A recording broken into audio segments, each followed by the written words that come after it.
졸리는 시간이니까 혹시 졸리시면 편하게 엎드려서 주무셔도 되고요. 그 내용은 뭐 무거운 내용이긴 하지만 그렇게 복잡한 내용이 아니니까 편하게 들으시면 될 것 같습니다. 오늘 주제가 우리나라 고령화 현황과 과제라는 주제입니다. 혹시 우리나라 인구가 지금 늘고 있나요? 줄고 있나요? 늘고 있다라고 생각하시면 손 한번 들어주세요.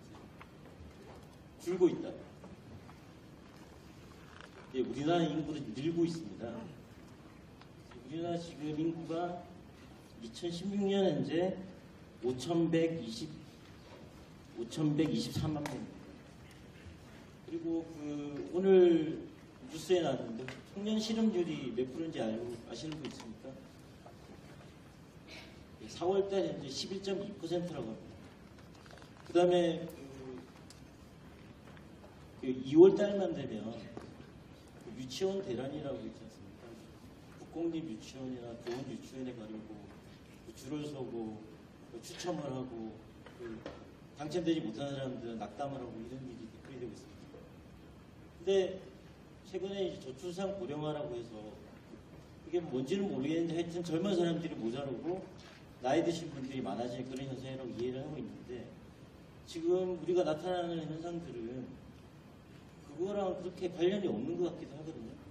그래서 과연 고령화라는 게 우리 사회에서 심각한 문제인가 아닌가 그거에 대한 어떤 공통된 인식도 우리 사회에는 아직까지 공부한 게 없는 것 같습니다. 그래서 오늘 이 시간은 과연 고령화 상황이 어떠한가, 과연 심각한가 아닌가 그거에 대해서 이해를 넓히는 그 시간이 되도록 하겠습니다.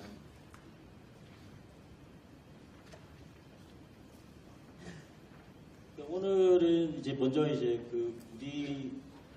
우리나라 인구 구조가 어떻게 변화하고 있고 흔히 말하는 저출산 고령화가 심화되고 있다고 한다면 그 원인은 무엇이고 어떤 영향을 미치고 또 어떻게 대응해야 하느냐에 대해서 간략히 알아보도록 하겠습니다.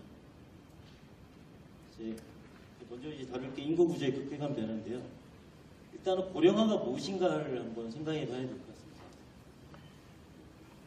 이 고령화라 하면 이제 화라는 게 이제 뭐뭐가 되는 과정이지 않습니까? 그러니까 전체 인구에서 차지하는 고령 인구의 비중이 높아지는 현상을 고령화라고 합니다. 그러니까 고령 인구는 또 무엇이냐가 이제 또 사람마다 다 다르겠죠. 근데 보통 60세 이상 혹은 65세 이상을 의미하고 있습니다. 좀 구체적으로 보면 고령화가 되려면 두 가지 조건이 있어야 됩니다. 하나는 수명이 늘어나야 됩니다. 그래서 고령이 진행되더라도 그러니까 사망하는 사람이 점점점 줄어드는 고령이 되더라도 살 확률이 높아지는 현상 그리고 젊은 층 유입이 줄어들어야 되죠. 그러니까 전체 인구에 차지하는 고령 인구 비중이 높아지니까 그래서 기대 수명이 증가하고 출생률이 하락해서 그 결과가 고령 인구 비중이 이제 전체 다른 젊은 인구에 비해서 커지는 그런 현상이 나타나게 됩니다. 저게 이제 유엔에서 가져온 그래프인데요. 진한 빨간색은 기대 수명입니다. 기대 수명이라 하면 그 해에 어떤 아기가 태어났을 때 그 아기가 앞으로 얼만큼 살 수 있을까라고 기대되는 수명입니다. 그게 이제 예측치가 나와 있는데 저렇게 이제 급하게 올라가고 있죠. 그리고 옅은 붉은색이 이게 출산율입니다. 출산율은 저렇게 급격하게 떨어지고 있습니다. 그러니까 하나는 올라가고 하나는 떨어지니까 고령화가 이제 진행이 되는 겁니다. 이거는 우리나라의 문제가 아니라 우리나라만의 문제가 아니라 전 세계적으로 공통적으로 일어나는 그런 현상입니다.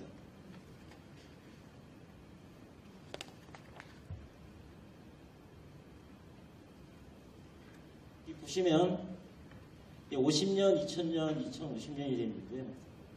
그러니까 이게 인구 피라미드라고 하는데 이제 2050년쯤 되면 이제 밑에 이제 아래쪽이 이제 나이가 젊은 쪽이고 위쪽이 나이가 많은 쪽이니까 아래쪽이 좁아지면서 위쪽이 넓어지는 그런 현상이 나타나게 됩니다. 이제 이것도 이제 밑에 거는 한국인데 이거 유엔에서 이것도 다 유엔 자료입니다. 보시면 50년대의 전형적인 이 개도국 후진국 이 피라미드 모양이죠. 밑에가 두꺼우면서 위가 얇아지는. 근데 그게 2000년대 들어와서 종모형으로 바뀌고 앞으로 2050년 되면 저 빨간색으로 짙은 60대, 60세 이상인데 이 고령의 면적이 넓어지고 아랫부분이 좁아지는 이런 현상이 나타나게 됩니다. 그 위 세 개와 우리나라를 비교하면 아랫부분이 좁아지는 게 더 급격하게 나타나고 윗부분이 넓어지는 게 세계 평균에 비해서 우리나라의 경우 더 빠르게 나타납니다.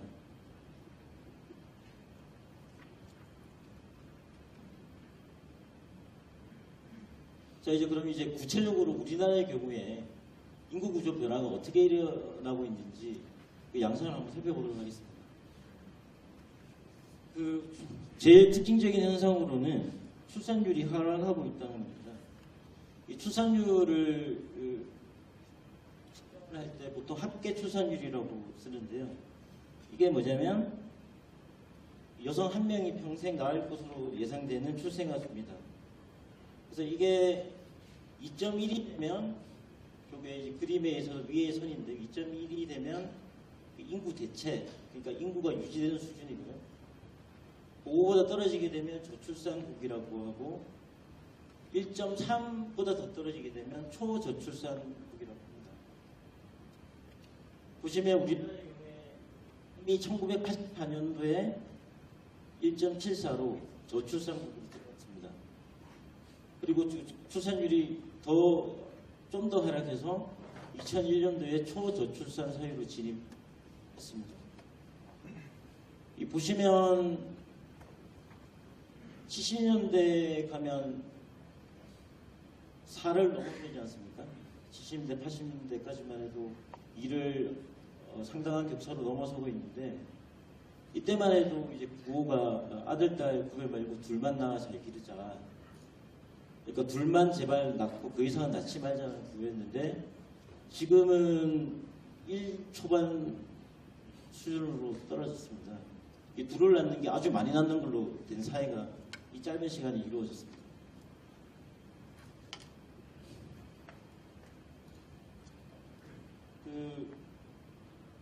다른 나라하고 비교를 해보면 오른쪽 표가 되는데요.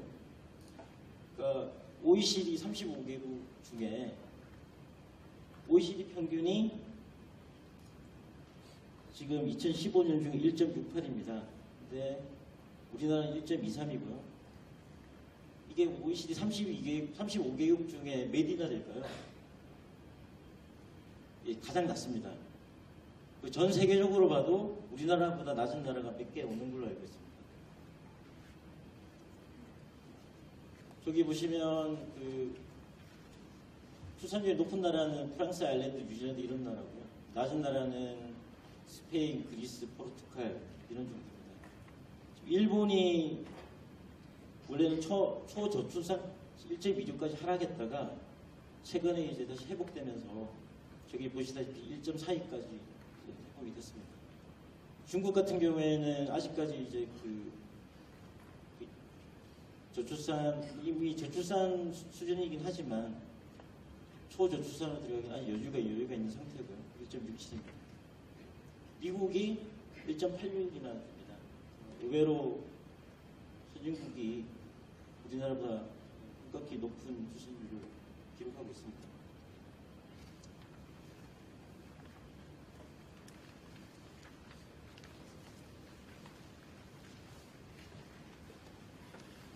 다음으로 이제 고령화가 이제 고령 인구의 비중이 높아지는 현상을 고령화라고 말씀드렸는데요.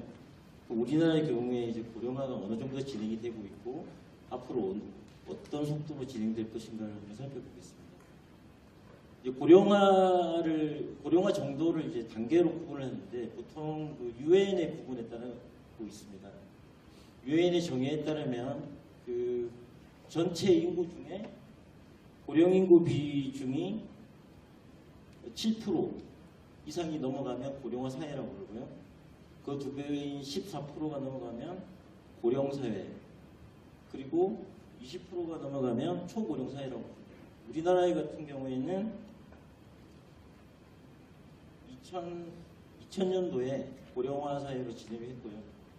그 다음에 이제 내년이 되면 고령 사회로 진입하게 됩니다. 고령 인구 비중이 14.5% 정도로 예상이 되고 있습니다. 다른 나라를 보시면 그러니까 고령화 정도는 다른 나라 OECD 선진국들에 비해서 그렇게 높은 정도가 아닙니다. 중국 정도가 우리보다 낮고요. OECD 평균까지 가려면 아직 여유가 있는 것처럼 보입니다. 일본 같은 경우에는 아시다시피 고령 인구 비중이 워낙 높은 나라라서 전체 1위를 차지하고 있고요. 4분의 1이 고령 인구 비중이 되고 있습니다. 근데 현재는 아직 여유가 있는 것처럼 보이는데 문제는 고령화의 속도입니다. 다음을 보시면 그게 잘 나타나 있는데요. 보시면 우리나라가 고령화 사회에서 고령 사회로 진입하는데 18년이 소요가 될 것으로 예상됩니다. 내년 아까 말씀드렸다시피. 근데 일본 같은 경우에는 우리나라하고 상황이 좀 비슷하다고 생각할 수 있는데 일본 같은 경우에는 24년이 걸렸고 초고령 사회의 진입은 2026년으로 8년 만에 진입할 예정입니다. 이것도 일본하고 비하면 엄청나게 빠른 속도입니다. 이게 아까 보여드린 기대 수명의 증가와 출산율의 하락의 반대 방향으로 움직이는 폭이 짧은 시간에 급격하게 이루어졌기 때문에 이러한 현상이 나타나게 되었습니다.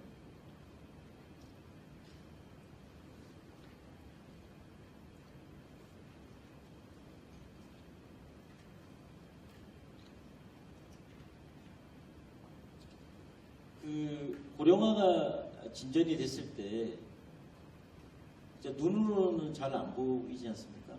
고령화가 어떻게 진전이 되고 있고 그게 우리 일상생활, 우리 경제, 우리 사회에 어떤 영향을 미칠까 잘 안 보이는데 그래서 어떤 변화가 일어날까를 생각할 때 가장 먼저 보는 것 중에 하나가 생산 가능 인구가 어떻게 될 것이냐. 생산 가능 인구라고 하면 여러 가지 기준이 있겠습니다만 보통은 이제 고령화 이야기할 때 보통 15세부터 64세까지 인구를 이야기합니다. 인구가 생산 가능 인구가 중요한 건 뭐냐면 생산의 주축이 되는 인구고 또 그 사람들이 소득이 있으니까 소비 활동을 하지 않습니까? 그래서 소비의 주축이 되는 그런 인구입니다. 그 인구 비중이 어느 정도로 변화하는가 그게 우리 거시 경제나 우리 가계에 대해서 의미하는 바가 크기 때문에 그걸 먼저 보게 되는데요. 그 변화 양상을 한번 살펴보도록 하겠습니다. 생산 가능 인구는 그러니까 작년이 정점이었습니다. 그러니까 올해부터 감소하기 시작합니다. 그게 왜 그러냐면 아까 말씀드렸다시피 나이가 들면서 64세를 넘어가면서 고령으로 편입이 되고 그리고 청년들이 14세에서 15세로 편입이 돼야 되는데 그동안 워낙 출생률이 낮다 보니까 편입되는 인구는 작고 또 나가는 인구는 예전에 태어나신 분들이니까 많고 이렇게 되니까 그 시점부터 이제 생산 가능인구가 줄기 시작하는데 그게 이제 올해가 되는 겁니다. 저게 2017년부터 이제 마이너스가 조그맣게 보이기 시작하고 저게 415만 명이라고 되어 있는데 저게 이제 31년인데 2030년에는 375만 명이 감소합니다. 숫자가 2016년에 생산 가능 인구가 3,760만 명이니까 정확하게 이제 10% 정도가 감소하게 되고요.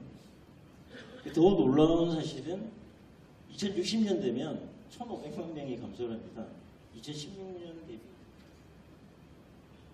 그러니까 현재 생산 가능 인구의 40%가 사라지게 됩니다. 그러니까 생산과 소비를 주도하던 그 세대의 그 수가 작년 대비 정점 대비 이제 2060년 되면 40%가 사라지게 된다는 겁니다.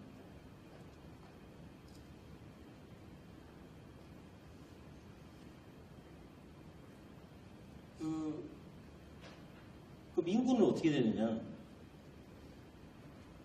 2060년 되면 생산 가능 인구는 40% 사라지는데 1,500만 명이 사라지는데 인구는 600만 명만 줄어듭니다. 왜 그러냐면 기대 수명이 늘어나니까 계속 생존해 있는 분들이 많아지는 거죠. 그러니까 전체 인구는 600만 명 정도밖에 안 주는데 생산 가능 인구가 1,500만 명이 준다는 얘기입니다. 이게 뭘 의미하는지를 그 다음 페이지에 가서 말씀드리도록 하겠습니다. 그 오른쪽에 표를 보시면 그 일본 같은 경우는 이미 생산 가능 인구가 과거에 이미 줄기 시작했고요. 1996년부터 줄었다고 합니다. 2011년부터 총인구도 감소하고 있고 중국은 아마 우리랑 비슷하게 생산 가능 인구가 줄 걸로 예상되고 있습니다. 우리나라 그 총인구는 2031년에 정점에 이르고 2032년부터 줄어들 걸로 예상하고 있습니다. 자, 그래서 총인구가 600만 명이 줄어드는데 생산 가능 인구는 1,500명이 줄어든다고 뭘 의미하는지 한번 보겠습니다. 이게 그 부양비라고 이제 비가 이제 비율할 때 비를 의미합니다. 이게 무슨 말이냐면 생산 가능 인구분의 이제 피부양자 비율입니다. 그러니까 이게 높다는 이야기는 생산 가능 인구가 부양해야 될 피부양자가 많아진다는 그런 이야기입니다. 지금 보시면 그 저기 2016년 숫자가 있는 게 2016년인데요. 총 부양비가 피부양자 유소년과 고령층이 있지 않습니까? 그래서 제일 빨간 줄이 이제 부모 그 전체 피부양자에 대한 부양비인데 30.8에서 2060년 되면 101.6까지 상승하게 됩니다. 그럼 이게 이제 전체가 올라가는 게 어떤 유소년이냐 고령층이냐 어떤 부분이 더 많이 기여를 했냐를 보시면 지금 초록색이 이제 유소년 부양비인데 17.9에서 19.0에서 거의 변화가 없습니다. 그러니까 저것도 이제 17.9에서 19.0으로 늘어나는 게 이 유소년이 늘어나서 늘어나는 게 아니라 이 분모가 작아져서 총인구가 작아져서 늘어나는 거예요. 그러니까 생산 가능 인구가 작아져서 늘어나는 거고. 그래서 전체 부양비를 높이는 요소는 이 고령 부양비입니다. 이 파란색으로 되어 있는. 그 2016년에 18.8에서 100명이 노인 20명 정도를 이제 부양을 하는 상황인데 이제 2060년 되면 100명이 83명을 부양을 한다는 이야기입니다. 그러니까 이거를 이제 다르게 표현을 하면 그 2016년에는 젊은 사람 5명이 노인 1명을 이제 먹여 살리면 되는 거고 근데 2060년 되면 젊은 사람 1명이 거의 노인 1분을 먹여 살려야 되는 그런 상황이 오게 됩니다. 그래서 이 생산 가능 인구의 부담이 엄청나게 커져가는 상황이 이제 곧 도래하게 되고 그 증가 속도로 저렇게 가파르게 올라가게 됩니다.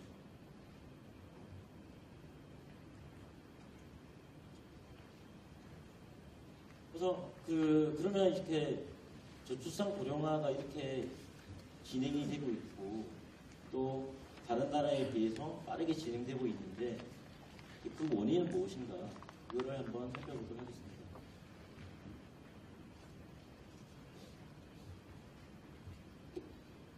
그러니까 고령화가 진행이 되려면 저출산과 기대 수명 연장이 이제 동시에 이루어져야 되고 그러면 저출산은 왜 저출산을 하느냐? 왜 그 미세를 아기를 낳지 않느냐? 보시면 이제 여성의 취업이 확대되고 있고 또 출산과 관련된 경제적 부담이 급증하고 또 그러다 보니까는 이 청년들 이제 젊은 층들의 결혼이나 가족관이 과거와 달리 급격하게 바뀌고 이게 이제 복합적으로 작용해서 출산율이 떨어지는 거예요. 뭐 기대 수명 연장은 다들 아시다시피 의료기술 발달, 뭐 소득 증대 이렇게 해서 기대 수명이 늘어나고 있습니다.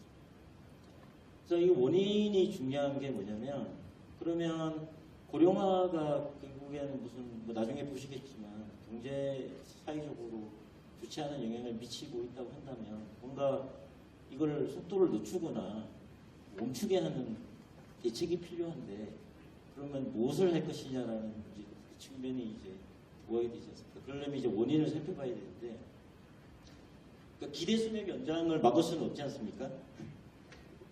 그래서 우리의 그 대책은 저출산 쪽에 다 있고 그러려면 저출산을 유발하는 원인이 무엇인가를 좀 깊게 살펴볼 필요가 있게 되는 것입니다.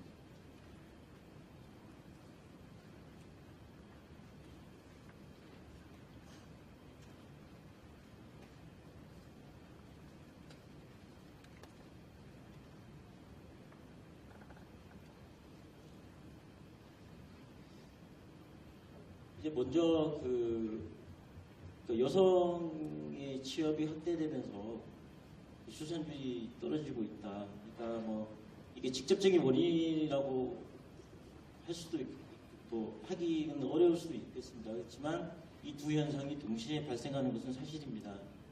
오른쪽 표를 보시면 그 파란색의 그 여성의 경제활동 참가율이 이제 상승하는 현상과 출산율이 하락하는 현상이 이제 한 그림에서 이제 확인하실 수 있고 또 오른쪽에 보시면 20대의 결혼 건수가 이렇게 주로 떨어지는 대신에 이제 30대는 올라가 이게 만원을 의미합니다. 그래서 이런 혼인율도 떨어지고 출산율도 떨어지고 이런 것들이 여성 경제활동 참가율 상승과 이제 동시에 발생하는 그런 현상이 확인되고 있습니다. 그러면 여성의 취업 확대가 왜 출산율을 낮게 만드는 요인으로 작용을 하느냐? 그 부분은 이렇게 분석이 되고 있습니다. 그러니까 여성의 경제활동 참여, 이제 고학력화가 진행되고 그러면서 과거와 달리 여성의 경제활동 참여가 늘어나고 있는데 직장 내, 가정 내에서의 여성의 그 부담, 가사 부담이라든지 이런 것들이 전혀 줄지 뭐 전혀는 아니겠지만 그게 여전히 큰 상황이라는 점입니다. 그래서 뭐 결혼을 아예 안 한다든가 아예 늦게 한다든가 아니면 출산을 포기한다든가 이런 식으로 대응을 하고 있는 것 같습니다. 특히 이제 직장 내에서 그 출산을 하게 될 경우에는 이제 우리 사회에서 직장 내 불이익을 받을 가능성이 크다라고 이제 그 인식이 되고 있고 실제로 그런 분석도 있는 걸로 알고 있습니다. 또 기업 입장에서는 여성들이 임신을 해서 출산 휴가나 육아 휴직을 가지면 그거를 그게 그 이제 비용이 수반이 되지 않습니까? 그거를 이제 회피하려고 하는 그런 성향을 아직도 보이고 있는 측면이 많기 때문에 여성들이 직장을 가지게 되면서 결혼을 늦게 하고 출산을 기피하려는 그런 현상이 나타나는 것 같습니다. 그 다음에 그 출산율이 낮아진 원인 중에 하나가 이 출산과 관련된 비용입니다.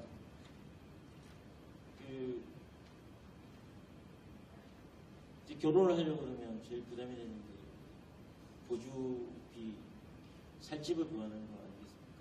그게 뭐 한두 푼도 아니고. 근데 지금 청년층 실업률은 아까 말씀드린 11.2%입니다. 이 고용도 불안정하고. 그 다음에 그렇게 해서 결혼을 한다고 하더라도 그러면 이제 아이를 낳을 것인가? 이 교육비를 보시면 이게 왼쪽 그림을 보시면 30대, 40대 이제 올라가면서 가계지출 비용이 뭐 30대의 경우에도 작은 건 아니지만 이 40대 되면서 이제 고등학교, 대학교 가면서 그 교육비가 급증을 하고 있습니다. 이거 가장 많은 부분을 차지하고 있죠. 이걸 어떻게 감당할 것인가. 그러려니 차라리 이제 아이를 안 놓고, 그러니까 부인이랑 부부끼리만 그냥 그 생을 즐기겠다. 그런 사람들 기준이 많이 늘고 있는 것 같습니다. 오른쪽에 보시면 그 기혼 여성이 이제 출산을 이제 그만뒀는데 그 이유가 뭐냐. 그래서 뭐 두 번째가 다잖아요. 뭐냐면 이미 이제 낳을 만큼 낳았다. 계획한 숫자만큼 낳았다라는 건데, 이제 제일 높은 비율 답변을 받은 게 이 교육비입니다. 더 이상 교육비가 감당이 안 돼서 애를 그만 낳겠다고 합니다. 다른 이야기를 하면은 교육비만 해결이 되면 출산율을 올릴 수 있는 거 아니냐. 이 고주비만 해결이 되면 청년들이 좀 더 그 결혼을 많이 하고 빨리 하게 할 수 있는 거 아니냐. 그런 이제 시사점을 얻을 수 있다고 생각합니다.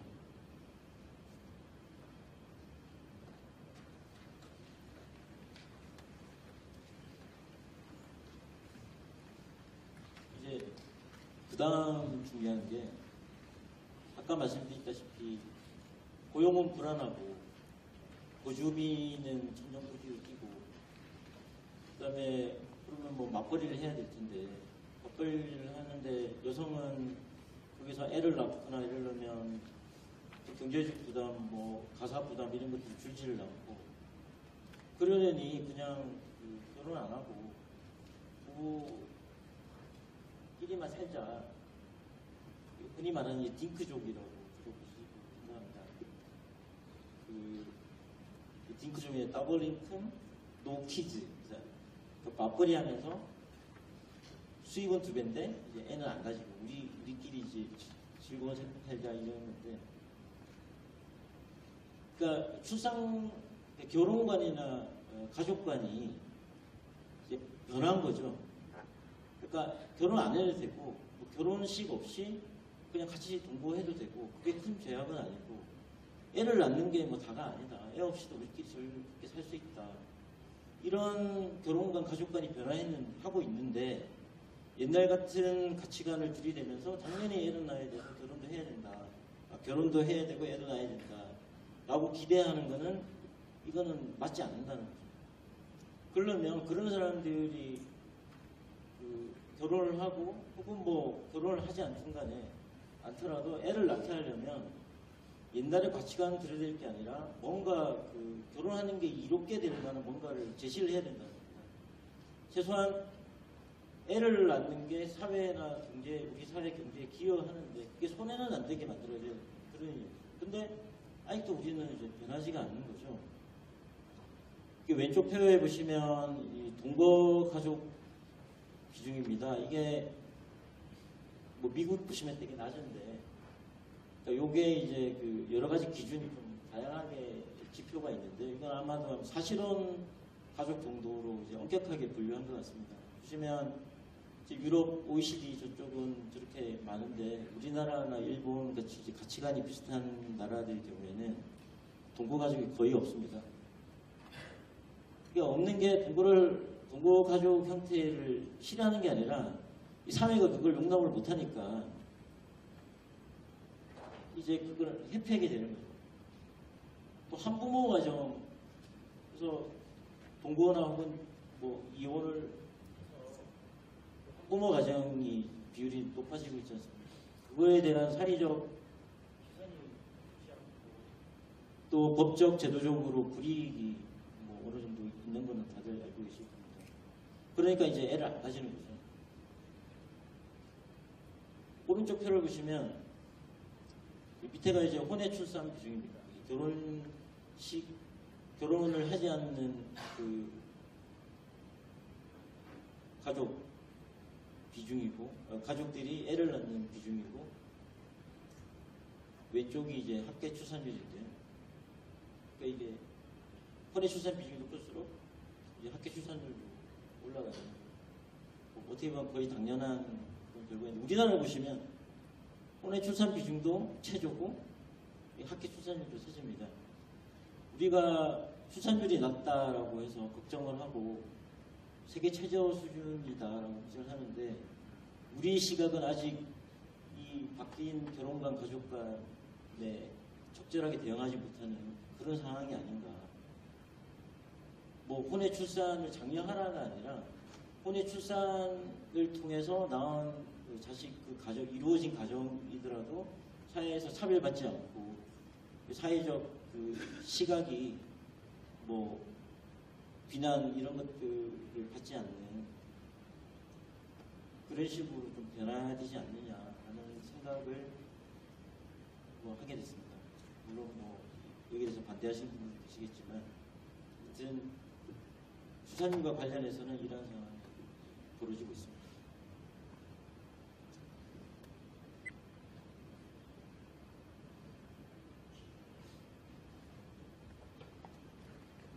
예, 조금만 더 하고 10분 쉬도록 하겠습니다. 그 이제 제가 제일 처음에 보여드린 그 그림 고령화가 되려면 출산율이 떨어지고 기대 수명이 올라가고 그래서 지금까지는 출산율이 떨어지는 그 원인을 살펴봤고 기대 수명은 정말 올라가느냐 봤더니 기대 수명은 늘어났지 않습니까? 근데 그 속도가 어느 정도나 한번 했으면 좋겠습니다. 이 편은 75세 참고로 우리나라 기대 수명은 2015년에 이제 2014년에 이제 82.2세입니다. 80세 넘게 살 수 있을 것 같고요. 근데 이제 기대 수명이라고 하면 고해에 태어난 아이가 앞으로 몇 세까지 살 거냐니까 우리랑 좀 다른, 우리는 좀 적게 삽니다. 보시면 이제 75세에서 80세 갔을 때 몇 년 걸리느냐를 이제 보시면 제일 위에 있는 파란색을 보시면 이제 75세부터 경과하면서 기대 수명이 어느 정도 이제 늘어나냐. 근데 이게 기울기가 높을수록 기대 수명이 빠르게 늘어나는 거죠. 우리나라가 제일 위에 있지 않습니까? 그러면 기울기가 가장 높게 나타나서 기대 수명이 가장 빨리 증가하는 나라 중에 하나가 80세까지 몇 년 걸리냐를 봤더니 우리나라는 10년 걸렸습니다. 근데 저 빨간색이 그 OECD 평균인데요. 20년 걸렸습니다. 20년. 그러니까 그 정도로 우리나라의 기대 수명 증가가 빨리 이루어지고 있습니다. 그러니까 그 고령층에 그 누적되는 고령층 인구가 그만큼 빨리 늘어나는 거죠. 다른 말로 하면 자연적으로 줄어드는 속도가 그만큼 느리다는 얘기예요. 그래서 거의 세계 최고 수준으로 이제 기대 수명이 늘어나고 있습니다.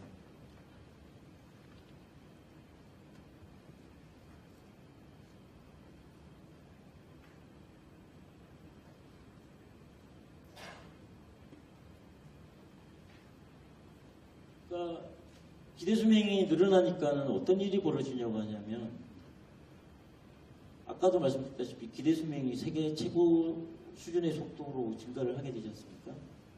그러니까는 노후 대비할 시간이 없어진 거예요.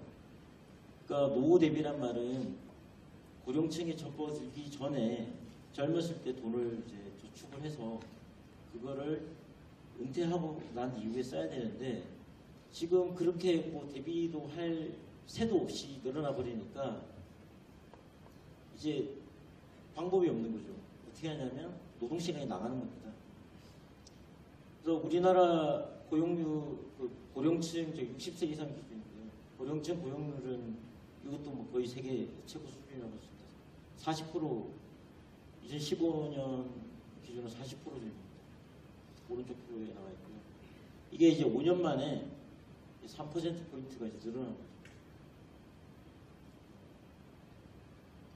다른 나라 보시면 저기 다이아몬드 모양이 다른 나라의 그 고령층 고용률 왼쪽 축입니다. 다이아몬드 모양이 다 이제 무지보다 낮고 이제 막대 그래프는 최근 5년간 늘어나는 건데 독일을 제외하고는 우리나라가 가장 빨리 고령층 고용률이 늘어나고 그런 상황입니다. 그 다음에 그 왼쪽 표를 보시면 유효 은퇴 연령이라고 있는데요.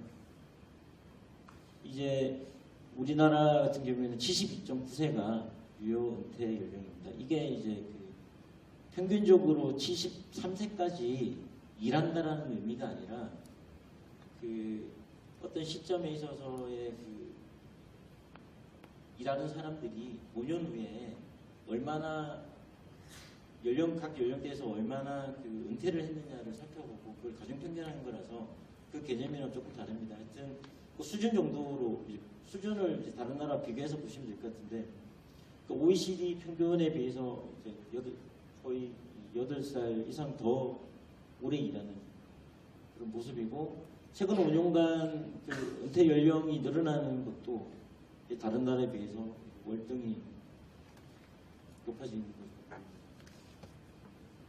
그러니까 여기에서 이제 알 수 있는 게 뭐냐면 고령층 빈곤 같은 것들이 이제 사회 문제로 이제 드러나고 있고 더 심각할 수도 있다는 그런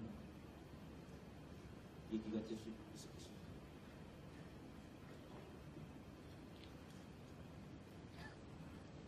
그러면은 그러니까 출산율에 대해서 출산율 대책으로 뭐 저출산 고령화 대책으로 뭐 몇 조를 썼다는 뭐 그런 이야기를 많이 하지 않습니까? 그러면 그 효과들이 다 어디 갔냐라고 당연히 궁금해해야 되겠죠. 근데 가만히 보니까는 돈이 많이 쓴 것 같지만 그렇게 많이 쓴 거는 아닌 것 같습니다. 정부 이제 가족 정책 관련한 정부 지출 2014년 기준이라서 최근 몇 년 동안 많이 오르긴 했지만 그래도 다른 나라와 비교를 해보면 다른 저런 선진국들에 비해서 뭐 비교할 수 없을 정도로 낮은 돈을 쓰고 있는 거죠.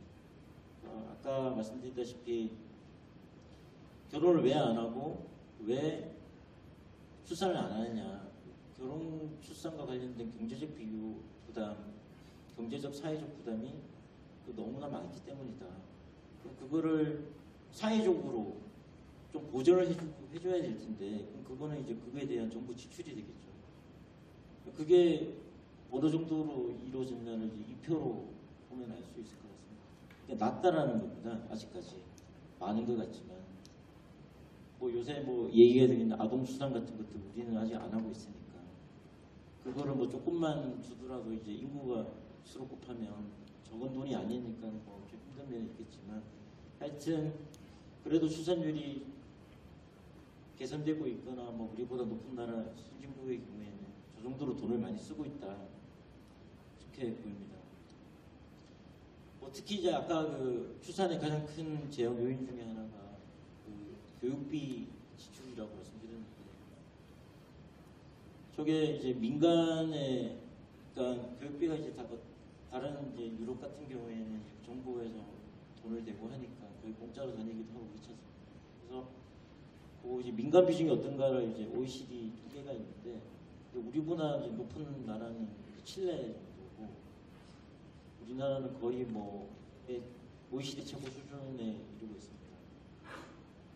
빨간색, 주황색이 초중등 교육에 드는 이제 각 가게에서 내는 민간이 내는 거고 대학 이상 들어가도록 대학 등록금 엄청나지 않습니까?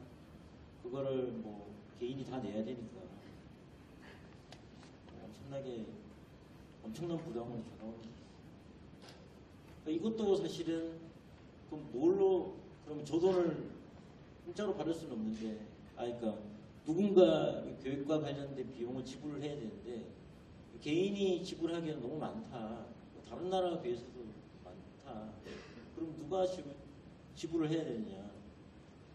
뭐 그거는 뭐 사회 국가가 그거를 부담하는 방법밖에 없지 않겠습니까? 그래서 우리는 뭐 굿뉴스는 아직까지 사회 국가가 부담을 얼마 안 하니까 할 게 많은 거죠. 해도 뭐 출산율이 안 오르는 건 아니니까 교육비를 충분히 낮출 수 있는 여지가 아직 있다는 뭐 굿뉴스라고 할 수도 있겠습니다. 그 세 번째 주제로는 그러면 과연 저출산 고령화가 어떤 영향을 미치느냐, 이 사회, 이 경제, 그리고 이 가게, 내 자신에게 어떤 영향을 미치느냐. 방금 내 자신이라는 말을 말씀을 드렸는데 그건 나중에 또 말씀드리겠지만 이게 내 자신에게도 영향을 미치는 거죠. 그게 이제 그 여러분들 대학생분들이 대부분 대학생분들 마찬가지고 저 같은 직장인 중년 직장인에게 많은 영향을 미치고 있고 또 그 영향이 좀 커질 것입니다. 그것에 대해서 구체적으로 한번 살펴보도록 하겠습니다. 먼저 그 거시적으로 보면 성장에 영향을 미치게 되죠. 일단 아까 말씀드렸다시피 생산의 주축인 그 생산 가능 인구가 뭐 375만 명, 1,500만 명, 2030년에 10%가 줄고 2060년에는 현재 작년 기준으로 40% 절반 가까이 준다는 것은 분명히 생산에 영향을 미칠 겁니다. 그거 왜 그러냐면 그 생산의 요소가 있지 않습니까? 생산 요소, 그 노동, 자본, 기술 이렇게 있는데 그 노동이 줄어든다는 얘기입니다. 그러니까 생산이 줄 수밖에 없는 거죠. 성장에 영향을 미칠 수밖에 없는 거죠. 그러니까 거시적으로 보면 공급, 수요 양쪽에서 모두 문제가 생기게 됩니다. 그 왼쪽 표를 보시면 생산은 노동과 자본과 기술로 생산 이루어지고 그걸로 이제 합쳐져서 생산이 이루어지게 되죠. 그 생산 요소라고 하는데 이 생산 그 성장의 기여도를 계산하는 겁니다. 보시면 제일 왼쪽에 있는 게 이제 노동의 기여도가 0.9가 되는 3.2 중에 0.9를 차지하고 있는데 거의 3분의 1이지 않습니까? 이게 떨어진다고 생각을 해보십시오. 바로 이제 잠재 성장을 낮추는 그런 주된 요인으로 숫자 자체가 줄어든다. 또 하나는 그 숙련도가 이제 이전이 돼 있지 않습니까? 휴먼 리소스, 인적 자본이 이제 이전이 돼야 되는데 이 인구 자체가 줄면 생산 인구 자체가 줄면 그것도 이제 저해를 받는 거예요. 일부 분석에 따르면 그 인적 자본 이전이 제대로 이루어지지 않기 때문에 인적 자본 축적이 저해됨으로써 받는 생산 저해 효과가 더 크다는 분석도 나오고 있습니다. 공고 측면에서는 이렇게 생산 잠재력을 떨어뜨리게 되고 소비 측면, 수요 측면에서도 처음에 제가 말씀드렸다시피 그 3, 4, 50대 소득이 많고 이 사람들이 소비의 주체인데 이 소득 많은 사람들이 줄어들고 60대 이상의 비중이 늘어나니까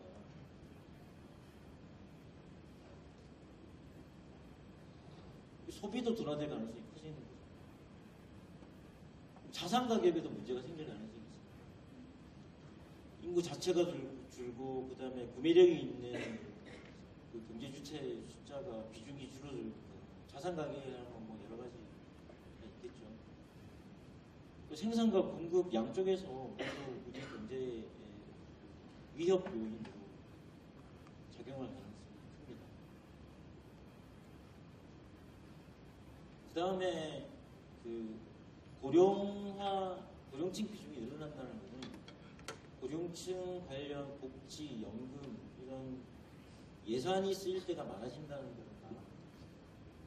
또 한편으로는 고령화라는 아까 말씀드렸다시피 고령화의 정의가 전체 인구에서 차지하는 고령층의 비중이 늘어나는 거죠. 다른 말로 하면 이쪽 이제 그 세금을 내고 연금을 불입하는 비중이 줄어든다는 얘기예요. 쓰일 때는 많아지는데 그 부담을 감당하는 사람들의 비중은 떨어지니까 당연히 재정 수지가 악화될 수밖에 없습니다. 이쪽에 재정 수지 전망을 보시면 뭐 숫자야 이제 매년 조금씩 전망에 따라서 바뀌는데요. 재정 수지가 2021년도에 적자로 전환되고 2060년대에는 GDP 대비 10%까지 11.5%까지 떨어질 것으로 예상됩니다. 이게 보시다시피 지출은 올라가는데 수입은 떨어지게 되죠. 재정 수입은 떨어집니다. 세금 내는 사람이 줄어드는 거죠. 생산 가능 인구가 2060년대에는 40%가 줄어드니까 소득세 낼 사람도 줄어드는 거고. 그 다음에 더 큰 문제는 이제 국민연금입니다.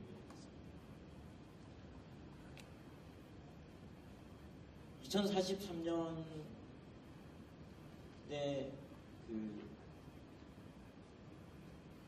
그 수입 지출이 이제 플러스가 2043년까지 유지가 되면서 적립이 되겠지만 그 이후로는 나가는 돈이 들어오는 돈을 빠른 속도로 초월하면서 적자가 급속히 이루어지고 2060년에는 현 제도 유지 시에는 그 연금 그 기금이 고갈되게, 그러니까 이제 연금이 줄 게 없는 거죠. 그러면 저렇게 놔두지는 않을 거지 않습니까? 그동안 이제 몇 차례 이제 그 제도를 바꾸기도 했는데 어떻게 바꾸느냐? 방법은 하나밖에 없습니다. 그러니까 더 내고 덜 받고. 근데 이제 나의 입장에서 더 내야 되죠. 근데 내가 받을 때쯤 되면 궤도가 계속 더 내고 덜 받고로 바뀌기 때문에 덜 받는 거죠. 그러니까 이게 연금이라는 게 이게 세대 간의 계약이지 않습니까? 그래서 현 세대가 구입을 하고 내 윗세대가 그걸 받고, 나는 내가 연금을 받은 세대가 되면 내 밑에 세대가 이제 그 연금을 감당을 하는 건데, 이게 내가 연금을 받을 때쯤이면 그 연금 재정이 어떻게 될지도 모르겠고, 그리고 지금 내 밑에 저출산으로 연금을 불입할 세대는 점점 숫자가 줄어든다고 하는데, 그럼 어떻게 할 것인가? 내가 이 제도를 받아들일 것인가?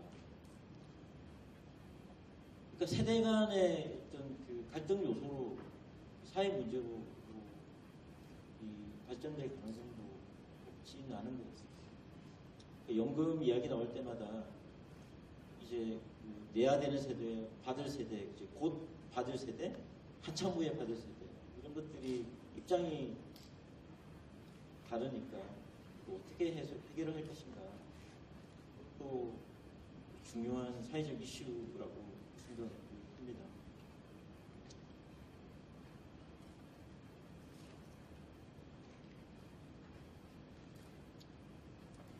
그 다음에 이제 이건 뭐냐면, 고령화라는 것은 고령층의 비중이 높아진다는 이야기가 되고, 그리고 그 연금 제도가 이제는 이제 그 완숙 단계에 다다르고 연금을 받는 사람들이 많아진다는 이야기는, 다시 말해서 그 안정적인 연금 수입을 가진 고령층이 많아진다는 이야기고, 그리고 아까 보셨다시피 우리나라의 경우에 고령층의 그 고용률, 그러니까 노동시장에 참여하는 비율이 많아지니까 이제 노동소득도 이제 근로소득도 이제 늘어나게 되는 거죠. 이렇게 되니까 어떤 일이 벌어지냐면, 그 고령층이 가계 소비 전체에 기여하는 그 비중이, 중요도가 높아지게 됩니다.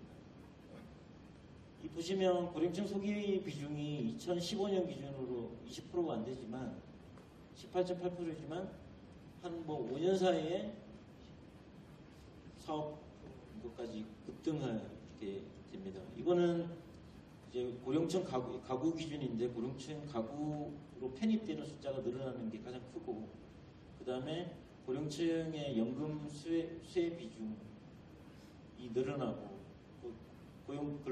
노동시장 참여도가 늘어나서 근로소득도 늘어나는 그런 효과가 크기 때문입니다.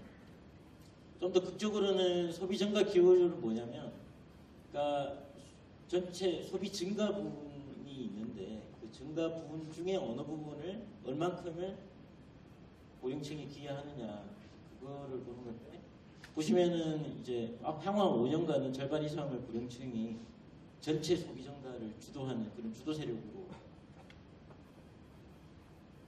이제 부상할 것으로 예상됩니다. 이건 뭐냐면은 현실이라는 거죠, 현실.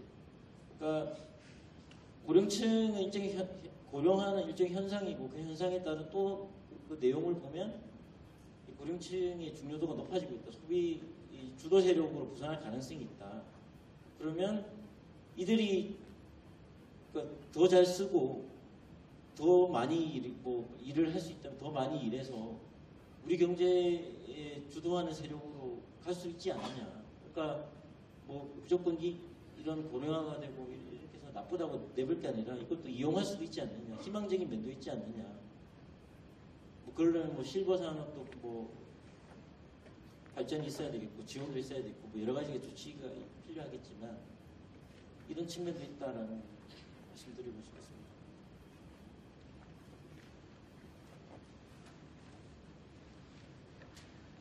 그래서 요약하자면 고령화의 영향이라 하면 일단은 공급과 수요 측면 양쪽에서 경제 활력을 둔화시키는 그런 부분이 있고 재정 부담을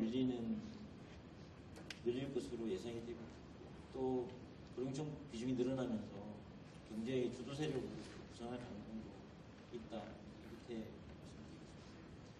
그러면 이제 어떻게 할 것이냐? 고령화가 진행이 되고 있는데 어떻게 할 것이냐? 고령화를 막아야 되겠죠?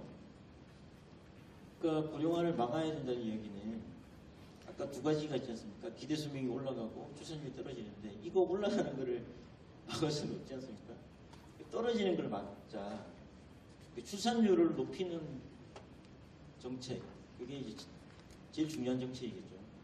근데 그 출산율이라는 게 뭐 서서히 떨어졌듯이 또 올리려면 또 서서히 올리고 시간이 걸리고 사회 제도적 뒷받침이 있어야 되고 또 인식도 변화를 해야 되지 않습니까? 중장기적인 대책이 되겠죠. 저는 제일 중요하고 핵심적인 건 출산율을 높이는 겁니다. 그러면 단기적으로 뭘 할 것인가? 손 놓고 있을 것이냐? 단기적인 부작용을 막는 방안이 필요한 거죠. 그게 뭐냐면 노동력이 부족한 상태. 생산 가능 인구가 저렇게 빨리 떨어지게 되면 노동력이 부족할 텐데 그걸 어디서 가져올 것이냐. 이제 그 부분이 단기적인 대책이 될 것이라고 생각을 합니다. 자, 먼저 그러면 단기적인 대책으로 노동력 부족이 예상이 되는데 어디서 가져올 것이냐.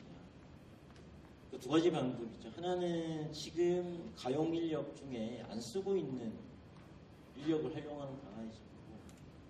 그렇게 해도 안 될 경우에는 이제 외부에서 유입시키는 방안이 있겠죠. 먼저 경제 내에서 현재 우리 경제가 가지고 있는 안 쓰고 있는 노동력은 무엇인가? 그거를 한번 살펴보겠습니다. 청년층 고용률을 보시면, 경제활동 참가율을 보시면 44.5%밖에 안 됩니다. 청년층이라고 하면 15세에서 20%인데 뭐 여러 가지가 이유가 있겠죠. OECD 평균하고 비교하면 거의 20%포인트 차이가 나서 일단은 청년층의 경제활동 참가율을 높이는 방안이 필요할 것입니다. 근데 이제 그럼 현재는 청년층 실업률이 11점 몇 %에서 사상 최대를 기록하는데 이게 무슨 소리냐 하겠지만 아까도 말씀드렸다시피 지금 현재 이렇더라도 고령화 진행 속도가 급속히 이루어지기 때문에 곧 노동력이 모자라는 상태가 우리 앞에 이제 놓여 있다는, 그게 얼마 지나지 않아서 나타나는 그런 현상이라는 생각을 할 필요가 있을 것 같습니다. 그러면 청년층 경제활동 참가율을 높이는 방법은 뭐 여러 가지 이야기가 많이 됐지 않습니까? 뭐 최근에 특히 이제 각 대선과 관련해서 뭐 여러 군데서 다양한 의견이 나온 것 같은데, 그러니까 우리의 노동시장 진출 나이가 너무 늦다. 그래서 학제를 좀 개편해서 노동시장에 빨리 진출할 수 있도록 만드는 게 필요하지 않느냐. 또 하나는 고졸인력, 학제 개편도 있겠지만 고졸인력이 노동시장에 이제 진출해서 필요한 부분에 이제 취업할 수 있도록 그렇게 제도적인 정책이 필요하지 않느냐, 그런 이야기가 많이 있습니다. 그러니까 뭐 최근에 취업의 형태라는 게 대기업의 공모에 응해서 그렇게 획일화된 그런 거 말고 좀 다양한 취업 기회를 사회 진출 경로를 마련할 필요가 있지 않느냐. 근데 이제 그거를 하려고 하면 이제 문제가 있죠. 고졸 노동시장에 젊은 나이에 이제 진출을 하게 될 경우에 이 불이익이 좀 있는 거죠. 고졸 그러니까 학력별 임금 격차가 뭐 이렇게 크면 누가 이제 고등학교 졸업하고 진출하려고 하겠습니까? 그 부분을 조금 어떻게 해소할 필요가 있지 않느냐. 해소한 방안을 한번 찾아볼 필요가 있지 않느냐. 그렇게 생각이 듭니다.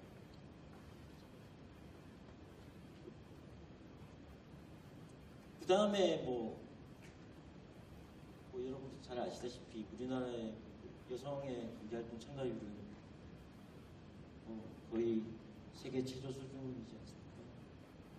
OECD 평균이 저 정도인데 우리는 이게 미치지 못하는 수준입니다.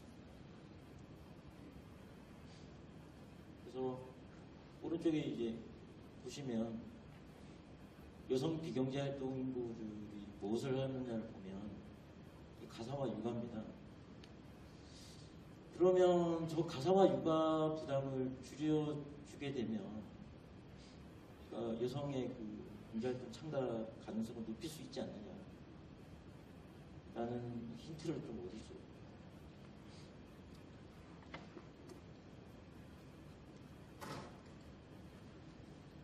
그러니까 여성이 경제활동에 참가하는 취업을 하는데 취업을 하게 되면 얻는 이익이 있고 이제 지출해야 될 비용이 있지 않습니까? 여성에게는 한 가지가 더 있죠. 직장 내 이제 성차별, 유리천장 뭐 이런 것들 아까 처음에 말씀드렸다시피 출산휴가 했을 때 뭐 눈초리, 불이익, 잠재적으로 있는 그런 불이익, 그런 비용들이 그 경제활동 참가하냐 참가 아니냐 이제 그 비용 편익을 할 때 굉장히 영향을 미치는 거죠. 그걸 줄여주는 게 여성의 경제활동 참가를 높이는 그런 방안이 될 것입니다. 참고로 통계청 조사인데 2005년 기준으로 맞벌이 가구의 일평균 가사노동 시간을 조사한 게 있습니다. 남성이 맞벌이 가구입니다. 남성이 0.7시간입니다. 이에 반해서 여성이 3.3시간입니다. 그래서 맞벌이 가구라고 하더라도 여성의 그 가사 부담이 전혀 이제 배려되지 않는 이런 현실이죠. 그 부담을 줄여주는 게 저거를 이제 높이는 중요한 그 방안이 될 수 있다고 생각합니다. 그 다음에 아까도 말씀드렸다시피 고령화가 급격하게 진전되고 기대 수명이 급격하게 증가하면서 고령층의 그 경제활동 참가가 높아졌다고 말씀을 드렸죠. 근데 조금 더 높일 수도 있지 않을까 생각이 됩니다. 사회적 인식도 옛날에는 고령층 하면 60대 이상을 생각하는데 지금은 70대 이상 정도는 돼야지 고령층이라고 생각을 하고, 그래서 고령 인력을 잘 활용하는 방안을 마련하자. 그 대표적인 게 정년 연장이지 않습니까? 저런 나라들도 이미 60세, 70세로 연장하거나 아니면 정년 자체를 폐지하는 그런 나라들도 있습니다. 또 하나는 고령층이나 여성에 맞는 일자리를 개발할 필요가 있지 않을까. 그러니까 건강 이런 거를 생각을 하면 고령층에게 온종일이라는 그런 업무는 적합하지 않을 것 같습니다. 그래서 그 설문조사를 봐도 저 정도의 시간에 저 정도의 급여면 급여를 수준을 가장 선호한다고 했으니까 이러한 일자리를 많이 개발하고, 여성도 마찬가지입니다. 여성도 가사일이 부담이 있기 때문에 온종일이라는 것보다 그런 단시간 근무 선호하는 경향이 있다고 보면 그런 일자리를 골고루 개발하는 것도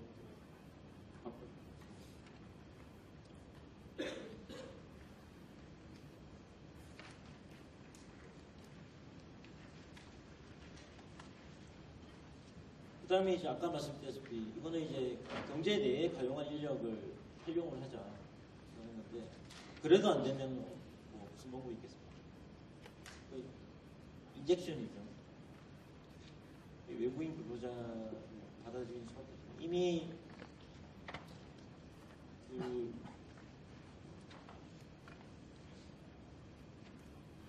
2005년 기준으로 국내 체류 외국인이 174만 명이라고 합니다. 주민등록 인구 기준으로 3.4%는 이미 차지하고 있습니다. 근데 이제 여러 가지 이제 찬반이 있죠. 좋은 점도 있고 또 부작용도 있습니다. 국내 일자리 잠시 우려도 있고, 그 다음에 또 사회적 비용이 또 드는 것도 사실입니다. 또 한편으로는 우리 문화 자체가 이제 그런 다양성을 탄력적으로 좀 받아들이는 그런 문화가 아니기 때문에 숙제도 많습니다. 다문화, 우리 사회의 다문화 수용성을 높이는 것들, 또 외국인 근로자 수용에 따른 여러 가지 사회적 경제적 비용을 줄여나가는 장치들, 이런 것들이 필요합니다. 근데 말씀드리고 싶은 거는 이것도 중요한 방안 중에 하나라는 것입니다.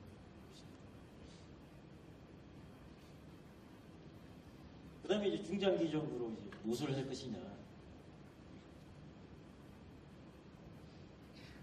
그 출산율을 높여야 되는데, 그러니까 출산을 하면 유리하게끔 사회의 인센티브 제도를 바꿔야 돼요. 그러니까 여성들이나 기혼 부부들에게 호소할 게 아니라 출산을 하면 더 유리하게 사회적 인센티브 제도를 바꿔야 되는 거죠. 가장 먼저 말씀드렸던 게 왜 저출산이냐. 비용이 들어요. 교육비, 출산, 결혼, 출산, 육아와 관련된 그런 비용. 그럼 그것만 가지고 해결이 되냐? 살집을 마련해 줄 공공임대주택이라든지. 신혼부부들 위해서 뭐 신혼부부들은 큰 집이 필요하기도 하겠지만 큰 집보다 일단은 적절한 규모의 주택이 필요하니까 또 작은 임대주택을 많이 짓는다든지 이렇게 지원할 필요가 있고, 또 조세, 준조세 뭐 이런데 다자녀 가구의 여러 가지 세대 혹은 연금에 있어서의 차별을 줄 수도 있죠. 아시는지 모르겠지만 우리나라에도 비슷한 제도가 있습니다. 출산 크레딧 제도가 있어가지고 국민연금 가입 기간을 추가해 줍니다. 자녀가 2인인 경우에 12개월을 국민연금을 더 불입한 걸로 쳐주고 3인 이상 경우에는 18개월을 더 추가하는 식으로 이렇게 하고 있습니다. 근데 그러면 이제 뭐 그렇지 않은 사람들이 싱글 가족이나 무자녀 가족들이 반발을 하겠죠. 근데 그래서 가장 중요한 게 사회적 인식 전환입니다. 고령화는 사회 뭐 경제 나하고 떨어진 그런 문제가 아니라 나 자신의 문제입니다. 아까도 말씀드렸다시피 향후 나의 연금을 불입할 그 세대를 늘리는 정책이거든요. 그러니까 나 자신을 위한 정책입니다. 저출산 고령화 이렇게 지속이 되면 나중에 아까 우리 재정연금 뭐 봤지만 어떻게 될지 모르고 그거가 이게 내 자신에 대한 문제다. 이렇게 저출산 뭐 고령화 대책으로 뭐 세금도 불입하고 뭐 드리고 이렇게 했을 때 이거 나하고 상관없는 걸 왜 이렇게 하냐라고 생각할 수 있지만 그게 결국에는 나에게 이익은 제도라는 걸 알 필요가 있을 것 같습니다. 이거를 설득을 해야 돼요. 설득. 개인을 설득을 해야 돼요. 그 개인이 설득하는 거 없는 말로 뭐 아닌 사실로 부슬리는 게 아니라 정확한 사실을 이제 전달을 하는 거죠. 앞으로 어떻게 될 것인가.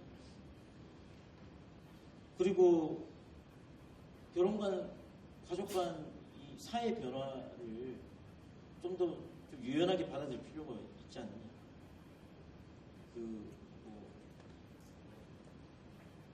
비결혼 자녀들에 대한 사회적 인식 같은 거 한부모 가정은 마찬가지고 제도적이나 법적 제도적 위기점이 있으면 그것도 보완할 필요가 있을 것 같고 또 하나는 그러니까 이 리더십이죠. 그러니까 이 저출산 고령화 정책을 아까도 보셨지만 다른 나라 같은 경우에 가족 관련 예산 GDP 비중이 엄청 높습니다. 그 많은 예산과 그 책임을 강하게 이제 추진해 나갈 수 있는 그런 이제 리더십 혹은 그 컨트롤 타워 제도적인 측면에서 일본 같은 경우에는 장관급이죠. 저출산 관련해서 그런 것도 우리가 좀 필요하지 않느냐. 저출산 특임 장관 뭐 그런 식이라도 좀 필요한, 그러니까 그러한 그 제스처 자체가 그 저출산 고령화 문제가 얼마나 심각한가를 국민에게 설득하는 좋은 방편이 될 수 있고, 그 다음에 이제 아까도 말씀드렸다시피 고령층의 비중이 늘어나고 그 중도도가 늘어나는 거는 뭐 현실이니까 그 부분을 좀 더 활용할 수 있는 방법이 해보자.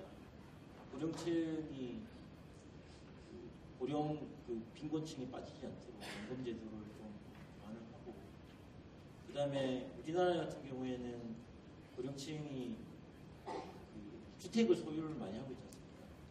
주택을 소유하는데 그걸 유동화시키지를 잘 않죠. 그 이유를 이제 보면 설문조사를 보면 뭐 자손에게 물려주기 위해서 되는데, 그거를 유동화시킬 수 있다 그러면 좀 더 이제 그 소득 기반이 이제 안정화될 수가 있고, 주택 이런 연금 제도를 좀 더 활용할 수 있게끔 홍보도 좀 하고, 그다음에 제도 개선할 게 있으면 개선 더 그럴 필요가 있을 것 같습니다. 뭐 고령층 소비 기반이라 하면 이제 쓰고 싶은데 쓸 데가 없는 경우가 있지 않습니까? 실버 산업 같은 경우에 다양한 상품 서비스 고령층에 적합한 그런 것들을 개발해서 그러면 이제 그거를 젊은 사람들이 만들어 제공하고 고령층 그걸 소비하고 그래서 선순환이 될 수가 있는 거죠. 하여튼 이러한 여러 가지 정책 대응 방안이 있습니다. 뭐 마지막으로 말씀드리고 싶은 것은 그중에 가장 중요한 것은 이 저출산 고령화 문제가 이제 개인의 문제이다, 나 자신의 문제이다라는 걸 이제 국민에게 설득하는 그런 과정이라고 생각합니다. 그래서 처음에 제가 그 과연 저출산 고령화가 어느 정도 심각하냐를 한번 알아보자고 했는데 심각함을 느꼈는지 잘 모르겠습니다. 일단 뭐 설명은 여기까지 드리고 혹시 질문이 있으시면 질문을 받도록 하겠습니다.